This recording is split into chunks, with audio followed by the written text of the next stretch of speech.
Activité d'intégrité électorale, un programme de la Fondation internationale pour les systèmes électoraux, en appui technique à la Commission électorale nationale indépendante, financée par USAID.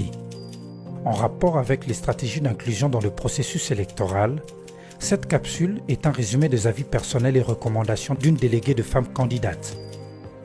Quelles sont les difficultés auxquelles vous avez été le plus confrontée en tant que femme? On a vu que pendant ces temps-là, la femme avait un problème. D'abord d'être alignée dans nos différents partis politiques, il y avait des sérieux problèmes d'alignement de femmes. Et du coup, on a vu que les femmes étaient devenues comme du pétrole. Quand il s'agissait maintenant de listes où on retrouvait 50%, où il y avait plus de femmes, cette liste était exempte de paiement de caution. Et c'est alors qu'on a vu les hommes venir chercher de femmes. J'étais coordonnatrice, on me cherchait pour trouver est-ce qu'il n'y avait pas de femmes un peu plus dynamiques et tout, pour les aligner. Pas pour qu'elles puissent remporter les élections, voyez-vous, mais simplement pour remplir des listes ou soit pour atteindre le seuil. Donc, c'était un peu ça. Et c'était un peu indigné de voir, en tant que femme, de constater cela.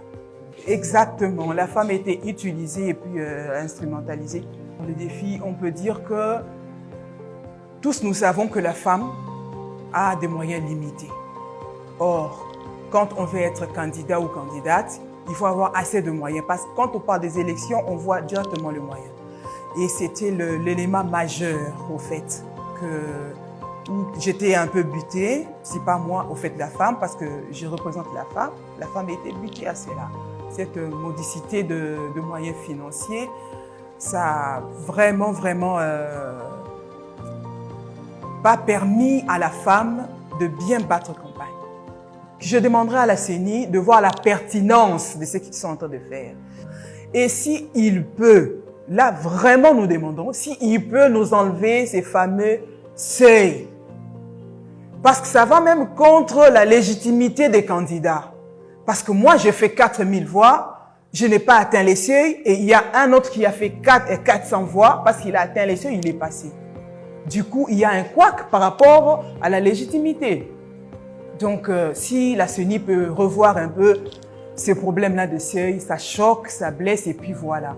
Et s'il peut aussi revoir, parce que bientôt là, il y aura réforme, s'ils peuvent revoir aussi la participation de la femme. Je ne sais pas, il n'y a pas eu de mesures contraignantes. Il n'y a pas eu de loi contraignante. On doit avoir de loi qui contraint des listes zébrées, où il y a des listes, un homme, une femme, un homme, une femme, ou 5 hommes, 5 femmes, pour essayer un peu de relever ces défis de la participation de la femme. Voilà. C'est vrai qu'on n'a pas encore atteint. La Constitution nous donne 50% de parité. Alors, on ne peut pas baisser les bras. C'est vrai qu'en 2023, on a régressé. En d'autres élections, nous étions à 12%, mais en 2023, on a régressé de 2, c'était 10%. Qu'à cela ne tienne, la lutte continue.